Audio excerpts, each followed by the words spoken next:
नमस्कार. प्राजक्ता माळी एक अतिशय चांगली अशी कलाकार. विविध मालिकेमध्ये बघितलं असेल, विविध चित्रपटात बघताय आता सध्या सुद्धा. तर अशा विविध गोष्टी प्राजक्ताने केलेल्या आहेत. आता नक्कीच एवढं सर्व असताना बरेच जण पाय खेचतात. त्यामुळे कधी सकारात्मक गोष्टी घडल्या, भरपूर प्रमाणात नकारात्मक गोष्टी घडल्या, परंतु तरी सुद्धा मराठी सिनेसृष्टीमध्ये आपलं पाऊल अतिशय कडकपणे ठेवणारी अभिनेत्री म्हणजे प्राजक्ता माळी. चला संपूर्ण गोष्टीवर चर्चा करूया. नमस्कार, स्वागत आहे तुमचं आपल्या मराठी चॅनलवर. चला सुरू करूया.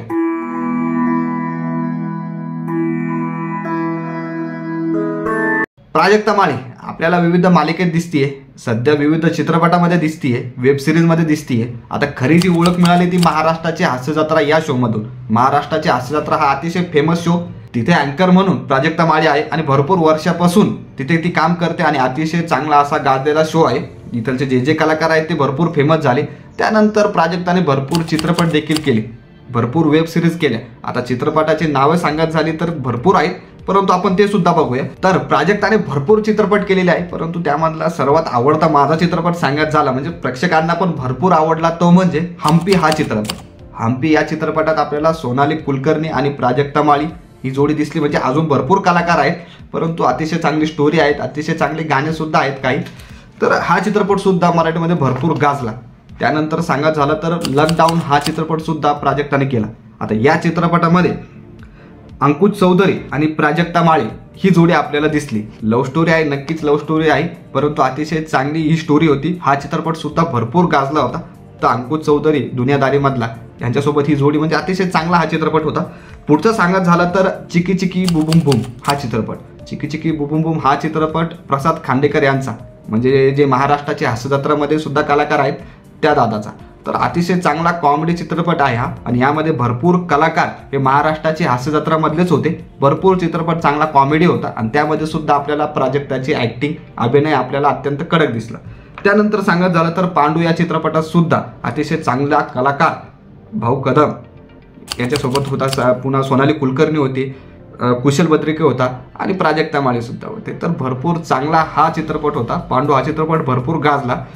त्यानंतर सांगत झालं तर असे भरपूर चित्रपट आहेत, परंतु फक्त एवढंच नाहीये, तर प्राजक्ताने एक चित्रपट डायरेक्ट सुद्धा केलेला आहे.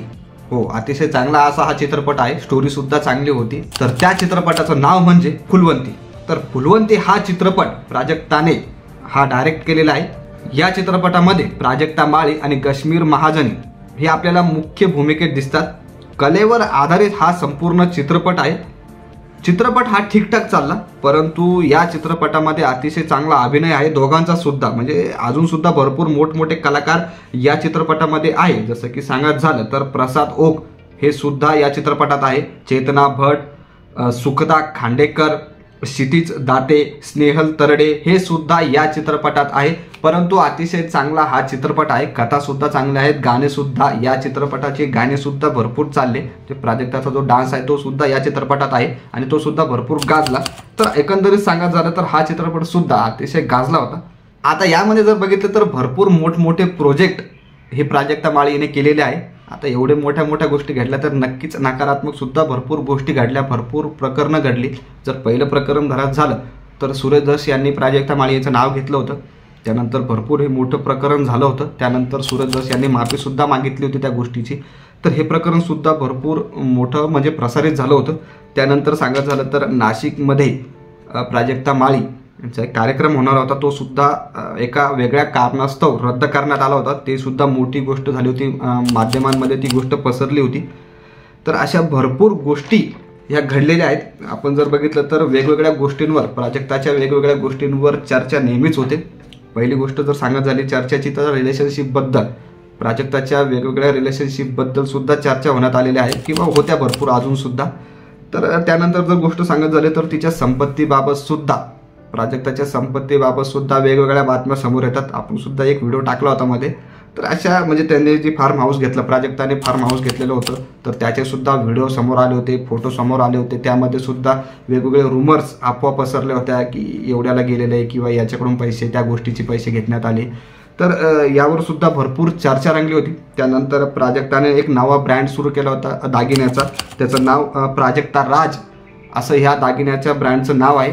त्याची सुद्धा भरपूर चर्चा झाली होती. तर एकंदरीत जे व्यवसाय आहेत, जे अभिनय आहेत, तर त्यावर प्राजक्ताची संपत्ती किती असे वेगवेगळे व्हिडिओ करण्यात आलेले आहेत, वेगवेगळ्या बातम्या पसरल्या, एकंदरीत प्राजक्ताच्या रिलेशनशिपबद्दल सुद्धा वेगवेगळ्या बातम्या पसरण्यात आल्या, अशा वेगवेगळ्या गोष्टी घडलेल्या आहेत. आता प्राजक्ता ही भरपूर वर्षापासून काम करते. प्राजक्ताचा एक व्हिडिओ आला होता की प्राजक्ताने हे शाहरुख सोबत सुद्धा काम केलेलं आहे. प्राजक्ताने म्हणजे स्वदेश या चित्रपटामध्ये अगदी छोटासा रोल होता, 2 मुली त्यामध्ये प्राजक्ता असते, ती शाहरुखला धडकते या छोटासा रोल होता, परंतु तिथे सुद्धा प्राजक्तानं काम केलेलं आहे शाहरुख सोबत. म्हणजे भरपूर वर्षापासून प्राजक्ता काम करते.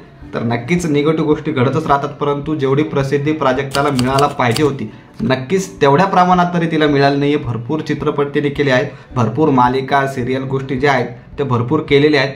आता डायरेक्टर सुद्धा झालेले आहेत. जर आपण बघितलं फुलवंती हा चित्रपट, तर नक्कीच वेगवेगळ्या गोष्टी आहेत. तर जेवढी प्रसिद्धी मिळायला पाहिजे होती तेवढी तर नक्कीच नाही मिळाली. तर तुम्हाला याबाबत काय वाटतं की नक्कीच प्राजक्ताला जेवढी गोष्ट मिळायला पाहिजे होती, जेवढं यश मिळायला पाहिजे होतं मराठी सिनेसृष्टीमध्ये म्हणा, तर तेवढं नक्कीच मिळालेलं वाटत नाहीये. तुम्हाला याबाबत काय वाटतं नक्की कमेंट करून सांगा. बाकी माहिती आवडली असेल तर लाईक करा, शेअर करा आणि नक्कीच सबस्क्राईब करा. धन्यवाद.